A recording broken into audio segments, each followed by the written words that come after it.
The New York Rangers general manager Chris Drury and the rest of the front office are going to be very active this offseason trying to make this team a whole lot better and potentially good enough to win a Stanley Cup. And one player they could look to target in free agency that could really help bring this team along is Chandler Stephenson. This guy is a very good hockey player. He's going to have a pretty big market this offseason, I think, but he's definitely one of the better free agent targets and could be a great fit on the Rangers. Currently, the Rangers do have $11.3 million in cap space, but they do have some RFAs to re-sign, which will eat into some of that money, but they very well could still have enough to bring in a guy like Chandler. Taking a look, though, he has won 2 Stanley Cups over his NHL career so far, one back in 2017-18 with the Washington Capitals, before he really broke out into the player that he is today, as well as he won a cup last season with the Vegas Golden Knights, being a massive part in that cup-winning team with them. So good on him. He's got 2 Stanley Cups already in his career and could possibly come into the Rangers and maybe make that a third. Carrying on, though, I do think that if Chandler or a guy like him is going to get signed, it would make a lot of sense for the Rangers to probably end up viewing Filipino as more of a winger long term. We know Philip is a guy who can play center and play a bit of wing, left or right side as well, but I do think that if Rangers are going to bring in a guy like Chandler, Filipino is a guy who's probably going to have to be viewed more as a winger long term, which would make a lot more sense. I mean, having the versatility is always nice, but long term, when the full lineup is healthy, I think if you're going to sign a guy like Chandler, you're going to have Filipino on the wing because you're not going to have a guy like Chandler Stephenson or Filipino on that fourth line center spot. Right now, he has Zibanejad and Trocheck, who are phenomenal. They're both pretty good. Obviously, Zibanejad didn't have the best playoff run, but still, you're not going to have any of those 4 guys on your fourth line. So Filipino would probably be more of a kind of winger long term and who can play a bit of center when injuries happen, but for the most part would have to be more of a winger. And Stephenson is also a player who can play left wing and center. He does have that versatility, but I think his game is more suited as a center, but he definitely does have some solid versatility there to play on the wing or down the middle. He's also a player who didn't really take that big step in his game until he was moved from the Washington Capitals over to the Vegas Golden Knights back in that 2019-2020 season at 25 years old. Before with the Capitals, he was more of a kind of bottom 6 guy, and with the Vegas Golden Knights, really turned into a great kind of top 9, top 6 caliber forward, which he obviously is today. Now let's take a look here at what Chandler Stephenson can bring to the New York Rangers if he were to get signed. Like I said, he can play center and left wing, but I would definitely say his game is more suited as a center, but he does have the versatility there, which is always nice. And I know the Rangers are in more need of a right winger, but still a center/left winger who's more of a center is definitely a fine fit on the Rangers. He has all right size. They're nothing special. 6 foot, 209 pounds there. Obviously not some 6'4", 6'5" monster, but not some, 5'9", 5'8" kind of short centerman there. He's got good size there. 6 foot, 209 pounds is not too bad at all. He did turn 30 back in late April, so he's kind of on the second half of his career right now, but he still has, 6, 7, 8 more years of being a really solid player at the NHL level. He is a very good two-way center, though. He's a guy who's really great defensively, good offensively. I mean, not some elite kind of Selke-winning kind of guy, but he definitely is a very good two-way guy, really solid defensively, a very reliable defensive centerman, but also has a very good offensive game as well. One of the true kind of only downsides to his game for the Rangers specifically is the fact that he's not some overly physical kind of guy. He definitely doesn't hit everything that moves like a guy like, Will Cooley or Matt Rempe would, but he's definitely not shy out there on the ice either. He's a pretty tough player, but obviously not some overly physical kind of guy. So that's kind of the one downside you could say, but overall has a very solid game.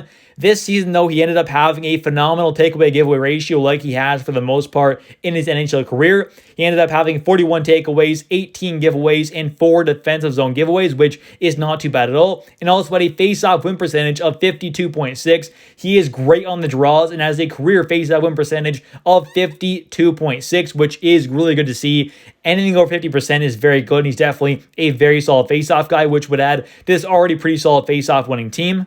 And I think having your centers as Mika Zibanejad, Vincent Trocheck, Chandler Stephenson, and then Barclay Gaudreau on that fourth line, I think would be a great kind of 1 through 4, especially though 1 through 3. And then you also have a guy like Filipino who could be more of a winger at this point if you do sign him, but also be a center when injuries happen as well, which would definitely provide some great depth and overall versatility for this team.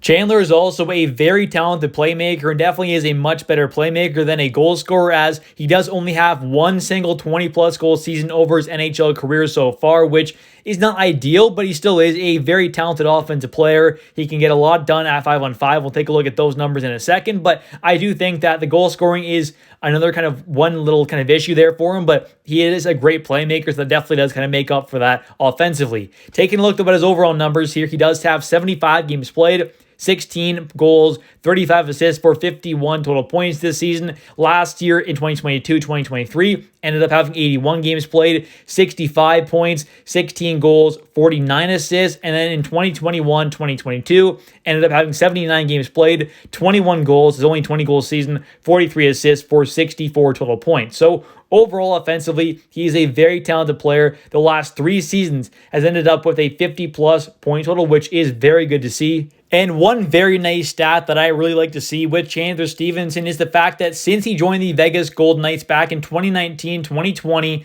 he has played a total of 327 games played and has a total of 176 even strength points. So only at even strength there, with a points per game at even strength with the Vegas Golden Knights at a .54. So over half a point per game at even strength, so not counting shorthanded points or power play points, with the Vegas Golden Knights over the last 5 seasons that he has been with them. That is a pretty great stat to see. He's a very good even strength point producer. Now let's take a look here at the overall playoff point production from Chandler Stephenson. This past playoff run with the Vegas Golden Knights, where they ended up losing in Game 7 to the Dallas Stars, he ended up only having 1 single point with 1 assist there in 7 games played. Definitely not the best overall performance by him, but then you take a look at what he did back in 2022-2023. He ended up having 22 games played en route to the Vegas Golden Knights Stanley Cup win, where he had 10 goals, 10 assists for 20 total points. He was a very good point producer there. And way back in 2017-18,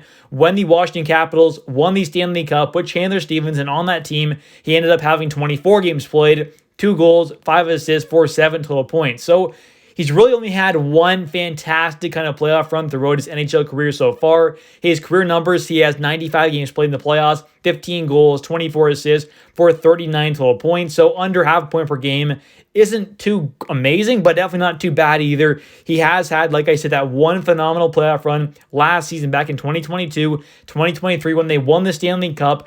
And before we take a look at my contract prediction for Chandler Stephenson, let's take a look here at what his contract was that just ended. He ended up having a 4-year deal with a cap hit of $2.75 million per season. For what he brings, that was an absolute steal, and that's a big reason on why the Vegas Golden Knights were able to win the Cup, is having a guy like Chandler Stephenson, who was a great, second-line caliber centerman, ended up having a contract cap hit of only $2.75 million, less than $3 million for a guy who's a second liner, is very, very good value there. So I think obviously that's a big part in why they won the Cup, but he's going to get, I would imagine, about double that on his next deal here. My kind of estimation here, prediction, is about a 6-year deal with a cap hit of $5.75 million to about 6.25, something in that kind of range there. The high 5s to low 6s is kind of what I'm guessing for his next cap hit on a, I would say, probably 6-year deal. I think that's probably what he's going to get. It takes him about 36 years old. So something around there. Maybe it is a 7-year deal. I'm guessing a 6 or 7-year deal, more than likely a 6 for what kind of teams want. I'm sure he'll want more like a 7, but